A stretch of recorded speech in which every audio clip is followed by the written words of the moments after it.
नमस्कार। आज हम ADHD के बारे में बात करने वाले हैं, जिसका मतलब होता है, जिसका फुल फॉर्म होता है attention deficit hyper activity disorder. तो जैसा कि नाम ही बता रहा है कि अटेंशन जो है उसमें कमी होती है कहीं ना कहीं, और हाइपर एक्टिव होता है बच्चा। अगर मतलब बहुत कुशाग्र बुद्धि का भी हो सकता है, लेकिन उसके साथ साथ में वो बहुत ही हाइपर एक्टिव होता है, जिसको कि कंट्रोल करने के लिए प्रॉपर गाइडेंस की ज़रूरत पड़ सकती है। तो जैसे बहुत से बच्चों की शिकायत होती है या पेरेंट्स की भी शिकायत होती है कि वो किसी एक काम को सही तरीके से नहीं कर पा रहे, मैनेजमेंट नहीं कर पा रहे हैं। जैसे कोई चीज़ वो समझ जा रहे हैं क्लास में, लेकिन उसको जब लिखने की बारी आ रही है, मैनेज करके लिखना होता है आंसर्स को, तो उसमें उनको प्रॉब्लम समझ देखने को मिलती है।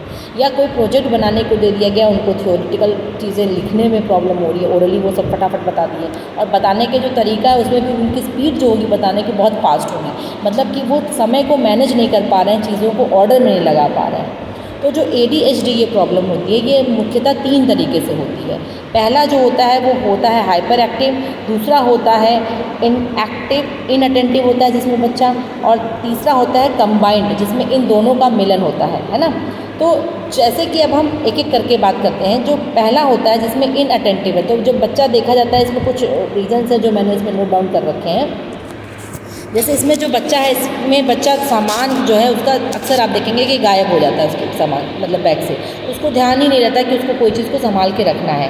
दूसरा होता है समय पर कोई कार्य नहीं कर पाता है बच्चा। अगर समय पर कोई कार्य करने में उसको हर चीज़ को मतलब या तो ओवर पहले कर देगा या तो बहुत समय लगा देगा, या किसी भी काम को ऑर्गेनाइज करने की काम दे दीजिए उसको, तो या तो बड़बड़ जल्दी जल्दी कर देगा, या तो वो करने में ही उसको दिक्कत होगी, या सामान इधर उधर फैला रहेगा उसका। कोई भी चीज़ को बिना किसी के सपोर्ट से करने में मतलब अकेले अगर दे दिया जाए कोई काम को करने के लिए, तो वो नहीं सही से कर पाएगा, उसका टेंशन वहाँ से हट जाएगा। वो बिल्कुल उसका जो दिमाग है वो उस जगह से हट के कुछ और ही काम करने लगेगा, या एक समय में 2-3 काम करने की कोशिश करेगा। तो इसको बोलते हैं इनअटेंटिव बच्चा। कई बार नॉर्मल बच्चे भी ऐसा काम करते हैं, बट अक्सर जब ये चीज़ें दिखाई देने लगें तब वो ADHD के अंदर आती हैं। नॉर्मल बच्चे को भी आप इसमें कंपेयर मत कर लीजिएगा। इसको हम as a teacher, as a student, as a parents, ये हमें ही समझना पड़ेगा कि हमारे बच्चे को कहीं ऐसी शिकायत है तो नहीं। दूसरा है हाइपर एक्टिव वाला बच्चा। जो हाइपर एक्टिव वाले सिम्टम्स होते हैं उसमें ये होता है कि जो बच्चा है वो किसी एक चीज़ को करने के लिए वेट नहीं कर सकता है बहुत, उसके अंदर पेशेंस की बहुत बड़ी कमी होती है। दूसरा, वो इधर उधर दौड़ता रहता है, भागता रहता है इधर उधर, रुक नहीं पाता है कहीं पे।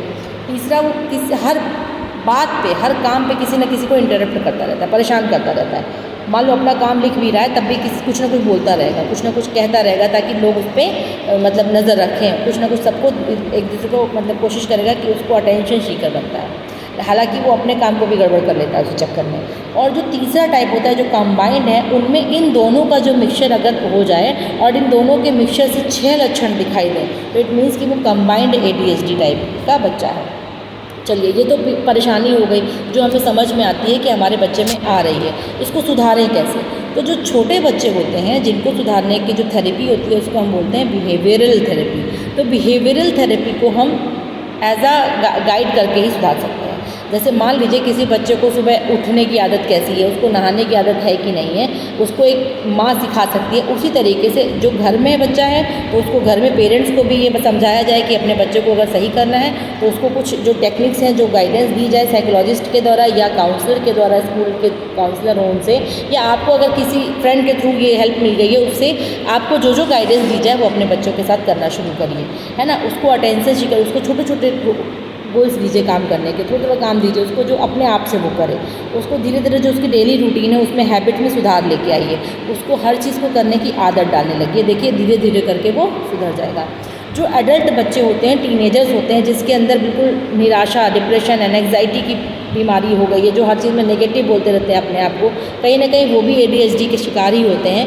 क्योंकि उनके अंदर हर चीज़ में नहीं, मेरा तो होना ही नहीं है, मुझे तो कुछ मिलना ही नहीं है, मैं तो ऐसा ही हूँ, तो क्या करूँ मैं, नेगेटिव बातें ही हमेशा बोलते रहेंगे। उनके अच्छे मतलब अपने लिए वो अच्छा बोल ही नहीं पाते हैं। उनको भी छोटे छोटे टारगेट्स दे के उनके यहाँ इंस्ट्रक्शन वाली मेडिटेशंस होती हैं उनके लिए, कि किस चीज़ में उनको दिक्कत हो रही है, उस चीज़ का इंस्ट्रक्शन दे के मेडिटेशन करा के, कुछ म्यूज़िकल थेरेपी दिला के, बहुत सारे ट्रीटमेंट्स करा के उनको भी सुधारा जा सकता है। उसमें पेरेंट्स का रोल ये होगा कि बच्चे के साथ टाइम स्पेंड करें, उनकी प्रॉब्लम को समझें, जिस जगह पे उनको प्रॉब्लम आ रही है, जिस सब्जेक्ट से उनको प्रॉब्लम आ रही है, जिस विषय को वो एक तरीके से वो फोबिया में लेके चल रहे हैं, उस विषय को भी उन पे ध्यान देने की कोशिश करें, धीरे धीरे वो भी सही हो जाते हैं। क्योंकि ADHD ऐसी बीमारी नहीं है जो सही नहीं की जा सकती है। इसको थोड़ा मेहनत करके, थोड़ा इंस्ट्रक्शन फॉलो करके, रूटीन में आके, डिसिप्लिन में आके इस बीमारी को हम सही भी कर सकते हैं। धन्यवाद।